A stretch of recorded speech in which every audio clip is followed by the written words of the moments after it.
할렐루야. 9월 23일 토요일입니다. 히브리서 11장 말씀 17절부터 31절까지 말씀을 읽고 은혜 나누도록 하겠습니다. 아브라함은 시험을 받았을 때에 믿음으로 이삭을 드렸으니 그는 약속들을 받은 자로 돼 그 외아들을 드렸느니라. 그에게 이미 말씀하시기를 네 자손이라 칭할 자는 이삭으로 말미암으리라 하셨으니 그가 하나님이 능히 이삭을 죽은 자 가운데서 다시 살리실 줄로 생각한지라. 비유컨대 그를 죽은 자 가운데서 도로 받은 것이니라. 믿음으로 이삭은 장차 있을 일에 대하여 야곱과 에서에게 축복하였으며 믿음으로 야곱은 죽을 때에 요셉의 각 아들에게 축복하고 그 지팡이 머리에 의지하여 경배하였으며 믿음으로 요셉은 임종시에 이스라엘 자손들이 떠날 것을 말하고 또 자기 뼈를 위하여 명하였으며 믿음으로 모세가 났을 때에 그 부모가 아름다운 아이임을 보고 석 달 동안 숨겨 왕의 명령을 무서워하지 아니하였으며 믿음으로 모세는 장성하여 바로의 공주의 아들이라 칭함받기를 거절하고 도리어 하나님의 백성과 함께 고난받기를 잠시 죄악의 낙을 누리는 것보다 더 좋아하고 그리스도를 위하여 받는 수모를 애굽의 모든 보화보다 더 큰 재물로 여겼으니 이는 상주심을 바라봄이라. 믿음으로 애굽을 떠나 왕의 노함을 무서워하지 아니하고 곧 보이지 아니하는 자를 보는 것 같이 하여 참았으며 믿음으로 유월절과 피 뿌리는 예식을 정하였으니 이는 장자를 멸하는 자로 그들을 건드리지 않게 하려 한 것이며 믿음으로 그들은 홍해를 육지같이 건넜으나 애굽 사람들은 이것을 시험하다가 빠져 죽었으며 믿음으로 7일 동안 여리고를 도니 성이 무너졌으며 믿음으로 기생 라합은 정탐꾼을 평안히 영접하였으므로 순종하지 아니한 자와 함께 멸망하지 아니하였도다. 아멘. 네, 감사합니다. 계속해서 히브리서에서 여러 의인들의 믿음의 모습들을 보여주고 있습니다. 아브라함의 이야기가 한 번 더 나오죠. 아브라함 이야기를 하다가 13절부터 16절까지 중간에 어쩌면 히브리서 전체, 히브리서 11장 전체의 핵심적인 주제에 대한 말씀을 주셨죠. 그들은 더 나은 본향을 사모하였다. 약속의 말씀을 믿는 믿음으로 이 땅에서는 외국인과 나그네처럼 살다가 믿음의 어떤 그 어울리는 말과 행동을 하면서 살다가 죽었다. 본인들이 약속의 성취를 직접 맛본 것은 아니지만 멀리서 보고 환영했다. 그런데 정말 감격스럽게도 오늘날 저와 여러분들은 그 모든 성경에 약속의 말씀이 이루어지는 시대에 살고 있습니다. 그런 시대에 지금 우리가 살고 있기 때문에 감격스럽고 너무나 감사한 것이고 그렇기 때문에 영적인 전쟁은 더욱 치열합니다. 마귀는 할 수만 있으면 한 명이라도 더 지옥 백성을 만들려고 그렇게 힘을 쓸 것이고 삼킬 자를 찾기 위해서 우는 사자처럼 찾을 것이고 주의 영은 주의 영대로 주의 백성들을 지키시고 도우시고 인도해 주고 계신 것이죠. 자, 이 말씀을 읽으면서 더더욱 주님의 인도를 잘 받게 되시기를 바랍니다. 아브라함이 시험을 받았답니다. 누구에게 시험을 받습니까? 감히 누가 아브라함을 시험한단 말입니까? 하나님이 시험하십니다. 무엇을 시험합니까? 믿음을 시험합니다. 네가 믿음이 있느냐 없느냐? 그것을 알고 싶으신 것입니다. 어떻게 합니까? 그가 순종하기 어려운 명령을 내립니다. 그 말씀에 순종 안 하면 믿음 없는 겁니다. 순종하면 믿음 있는 겁니다. 믿음이 크다, 작다, 중간이다. 중간은 없습니다. 있느냐 없느냐가 중요합니다. 크고 작은 건 나중 문제입니다. 자, 아브라함이 받은 시험은 이런 것입니다. 아브라함아, 이삭을 나에게 번제로 바쳐라. 그동안 모세 율법처럼 격식을 갖추어서 제사를 드린 것은 아니지만 아브라함은 나름대로 하나님 앞에 정성을 바친 제사를 드려왔습니다. 제사장의 역할을 수행했던 것이죠. 아주 예전에. 그렇게 했는데 그때는 항상 양이나 염소를 하나님 앞에 희생 제물로 잡아드렸거든요. 그때는 그 죽인 짐승의 피를 따로 받아가지고 제단 모퉁이에 바르거나 뿌리거나 뭐 그런 예법은 없었어요.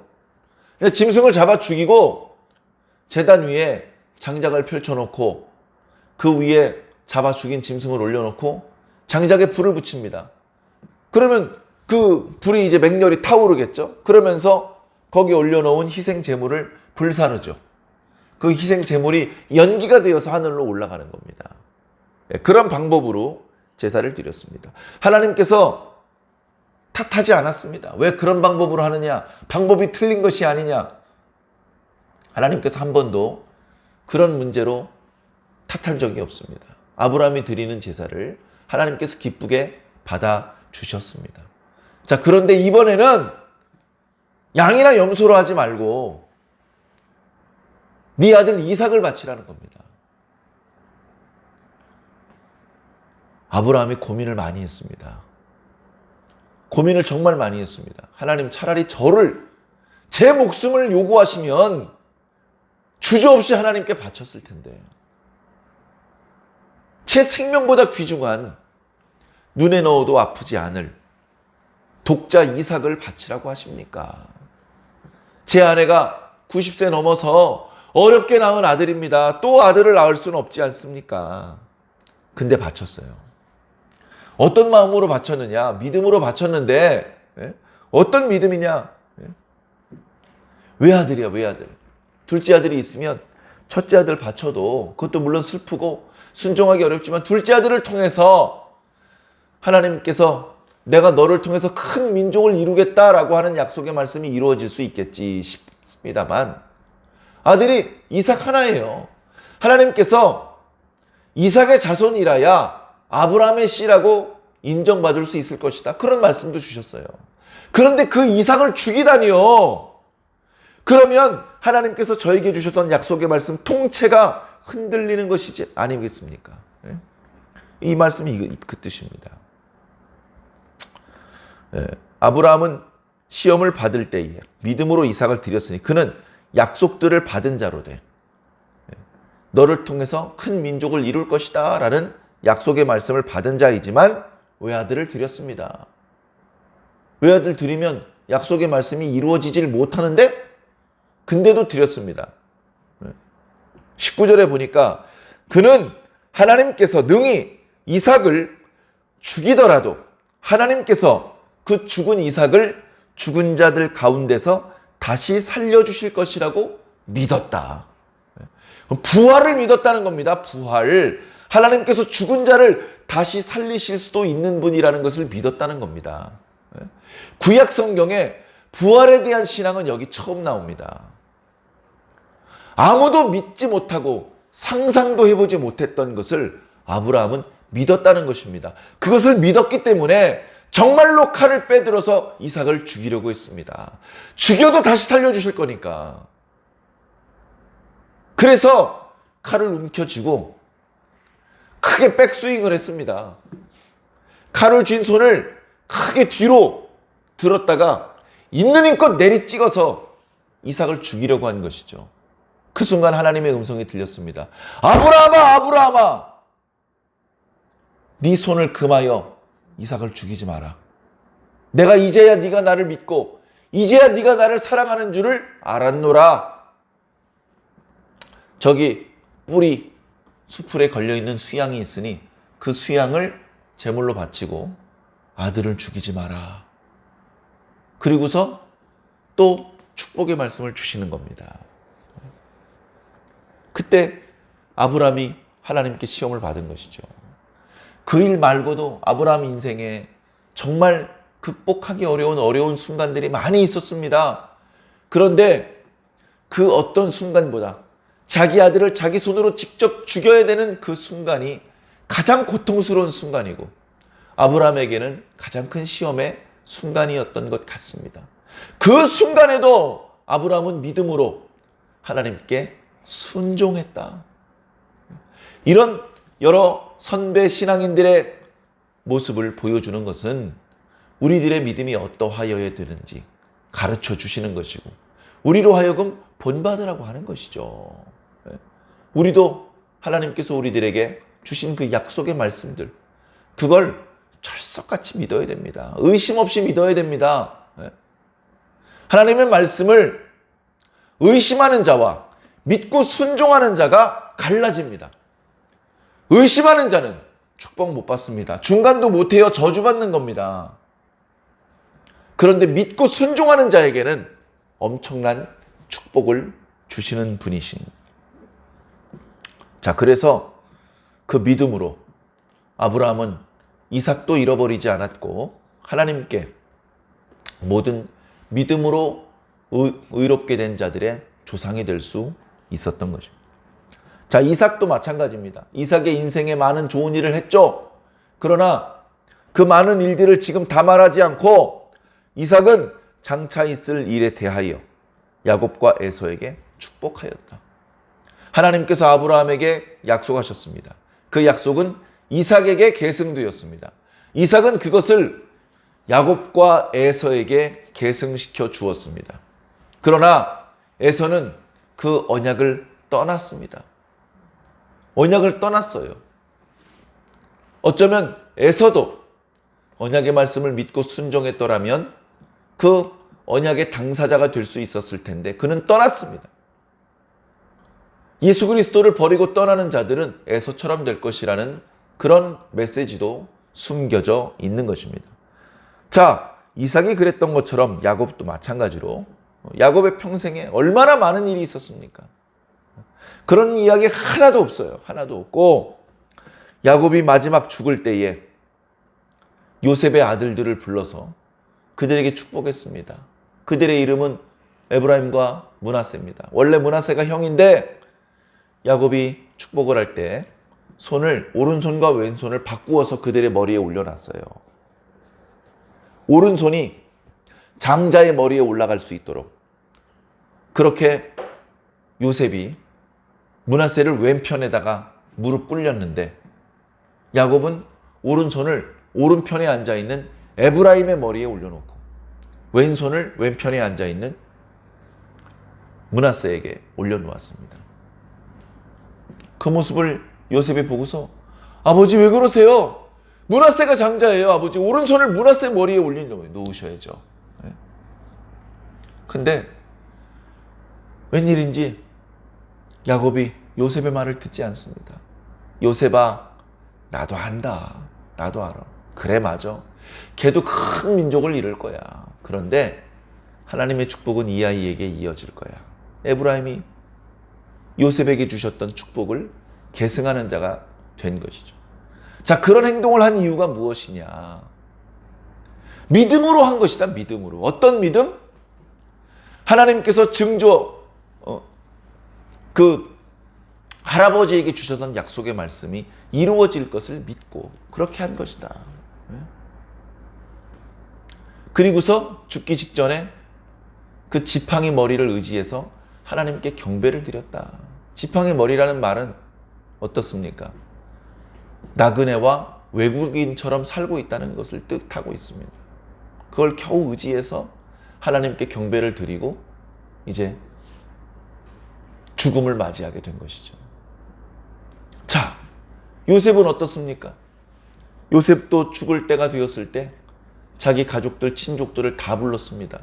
요셉이 죽을 때쯤이면 자기 형들, 르벤, 유다, 이사갈, 스불론 형들도 많이 죽었을 겁니다. 지파는 다르지만 아브라함의 자손들이 전부 다 모였습니다. 그 자리에서 야곱이 마지막으로 했던 말, 창세기 50장에 나오죠. 하나님께서 반드시 오신다. 하나님께서 왜 오시죠?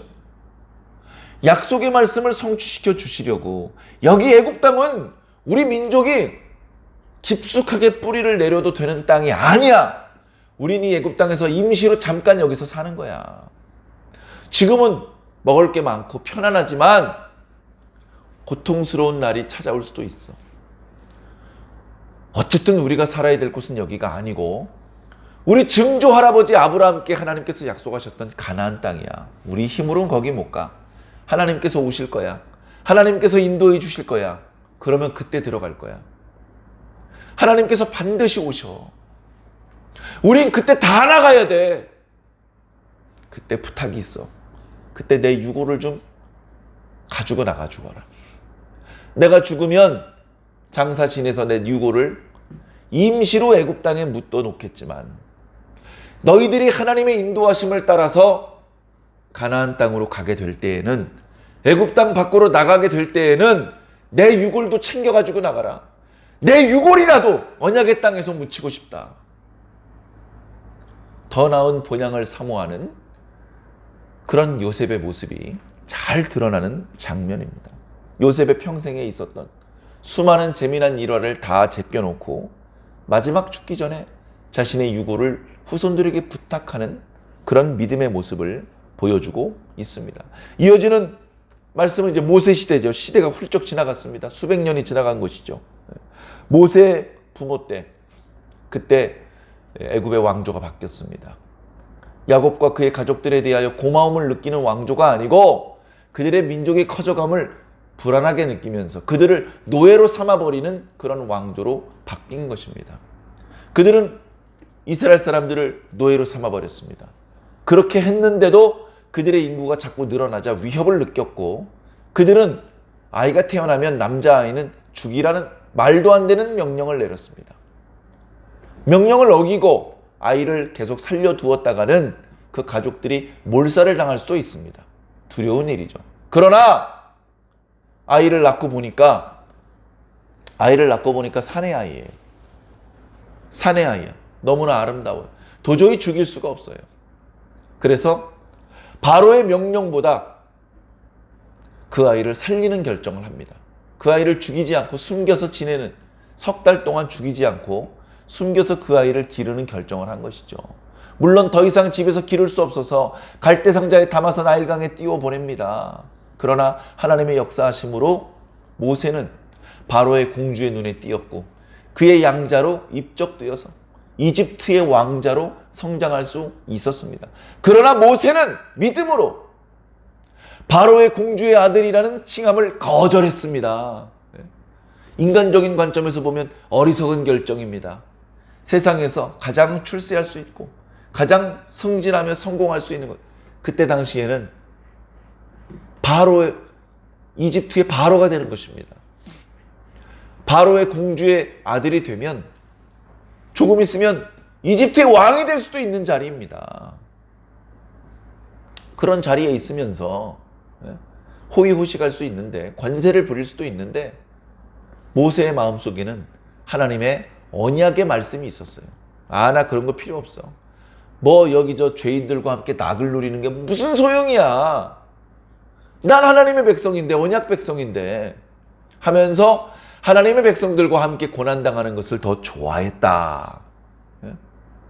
심지어 26절에 보니까 모세의 고난은 그리스도를 위하여 받는 수모다라고 그렇게 얘기를 했습니다.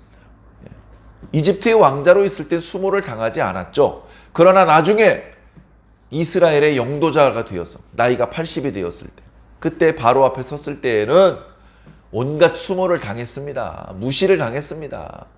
그러나 그 무시는 그리스도를 위하여 당하는 무시다.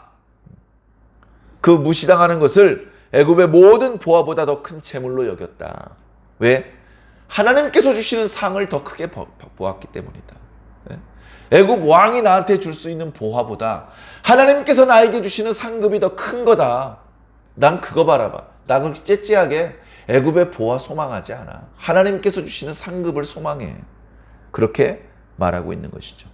그래서 믿음으로 애굽을 떠나 왕의 노함을 무서워하지 아니하였다. 보이지 않으시는 분, 그분을 보는 것처럼 하여 참았다. 하나님입니다. 보이지 않는 분입니다. 보이지 않는다면 없는 분입니까? 아니요, 있는 분입니다. 어떻게 합니까? 볼 수 있어야 믿을 수 있지 않습니까? 육안으로는 볼 수 없습니다. 그럼 어떻게 봅니까? 믿음으로 보는 겁니다. 믿음으로 보이지 않는 분을 보았다라고 말하고 있지 않습니까? 오늘 저와 여러분들에게 필요한 믿음이 바로 이것입니다. 우리는 보이는 것만 생각하는 사람들이지 않습니다. 오히려 보이지 않는 것을 더 중요하게 생각하는 사람들입니다. 그는 나중에 믿음으로 유월절과 피 뿌리는 규례들을 제정하기도 했다. 왜? 하나님께서 장자들을 멸하시는 재앙을 내릴 때에 이스라엘 백성들을 보호하기 위해서였다. 또 29절에 믿음으로 그들은 홍해를 건너갔다. 홍해를 건너간 거 어떻게 건너간 거라고요? 믿음으로 건너간 겁니다. 정말 어려운 거 하나님께서 다 하셨죠. 모세가 다 했습니다. 그런데 이스라엘 백성들은 불평하다가 그냥 건너갔을 뿐입니다. 아무것도 안 하고 그냥 건너갔을 뿐입니다. 근데 그것도 그냥 건너간 것이 아니고 믿음으로 건너간 것이다 라고 말하고 있습니다. 그저 교회에 온 것뿐인데 헌금도 아직 안 했어요. 기도도 잘 못해요. 근데 교회에 그냥 왔는데 그것이 믿음으로 온 것이다. 자, 그런데 애굽의 병사들은 시험하다가 빠져 죽었답니다. 말씀드렸죠? 약속의 말씀을 들으면 그것을 믿고 순종하는 사람과 불신하고 시험하는 사람들로 나누어집니다. 중간은 없습니다. 믿고 순종하는 사람들에게는 하나님의 도성이 열리겠지만 의심하고 시험하는 자들은 걸려 넘어질 수밖에 없는 것입니다. 믿음으로 7일 동안 여리고를 돌았다. 여호수아 때 있었던 일이죠. 여리고성이 무너졌다. 여리고성은 그 어떤 성읍보다 단단한 구조로 만들어졌습니다. 발석차로 바위덩어리 같은 돌을 던져도 무너지지 않는 그런 철옹성과 같은 성읍이었습니다. 그런데 이스라엘 백성은 그 성벽에 주먹질 한번 한 적이 없는데 스스로 무너져 내렸습니다. 왜? 믿음으로 7일 동안 여리고성을 돌았기 때문입니다. 믿음으로 돌았기 때문에 그렇습니다. 그냥 돌면 안 무너집니다. 믿음으로 돌았기 때문에 무너진 것입니다. 사랑하는 성도 여러분, 우리가 먹든지 마시든지 무엇을 하든지 다 주님을 위해서 하라. 그렇게 말씀하셨는데 다 믿음으로 하시기 바랍니다. 믿음으로 하지 않는 모든 것들은 죄다. 그런 말씀도 주셨습니다. 우리가 지금 하고 있는 모든 것, 마음을 담아서 믿음으로 하시기 바랍니다. 기적이 일어날 것입니다. 그 성을 무너뜨릴 때에 그 성읍 안에는 기생 라합이 살고 있었습니다. 그 성읍을 어떻게 무너뜨릴 것을 연구하기 위해서 여호수아는 정탐꾼들을 보냈었는데 그 정탐꾼들이 그만 발각되었습니다. 그 성읍에서 그 정탐꾼들을 수색할 때에 그 기생 라합은 정탐꾼들을 숨겨주었습니다. 살아서 그 성읍을 빠져나갈 수 있도록 길을 열어준 것이죠. 왜 그렇게 행동했습니까? 왜 그렇게? 그 위험한 행동 아닙니까? 이스라엘 사람들이 여리고성을 공격하면 자신과 자신의 가족들도 죽임을 당할 수 있는데, 그리고 정탐꾼들을 숨겨주었던 것들이 알려지게 되면 여리고 사람들에게 붙잡혀서 죽임을 당할 수도 있는 상당히 위험한 일인데 왜 그런 행동을 했습니까? 믿음으로 한 것이다. 믿음으로. 그래서 저 순종하지 않았던 자들과 함께 멸망하지 않고 여리고성이 무너지고 그 성에 살고 있던 모든 사람들이 멸망을 당할 때 라합과 그의 가족들은 구원을 받을 수 있었다. 할렐루야! 오늘 우리가 이 약한 시대에 최후의 심판이 쏟아지는 상황 속에서도 죽임을 당하지 않고 살 소망을 가질 수 있는 것은 약속의 말씀을 믿고 그 믿음에 따라 살고 있기 때문입니다. 오늘 저와 여러분들은 무엇을 믿고 있습니까? 오늘 저와 여러분들은 그 믿음을 근거로 어떤 말과 행동을 보여주고 있습니까? 사랑하는 성도 여러분, 오늘 하루도 무의미하게 보내지 마시고 우리가 어떤 약속의 말씀을 들었었는지 기억해내시기 바랍니다. 그리고 그 약속의 말씀이 이루어지기를 간절히 소망하는 마음으로 하루하루를 믿음으로 열심히 살아주시기를 예수님 이름으로 간절히 축원합니다. 아멘.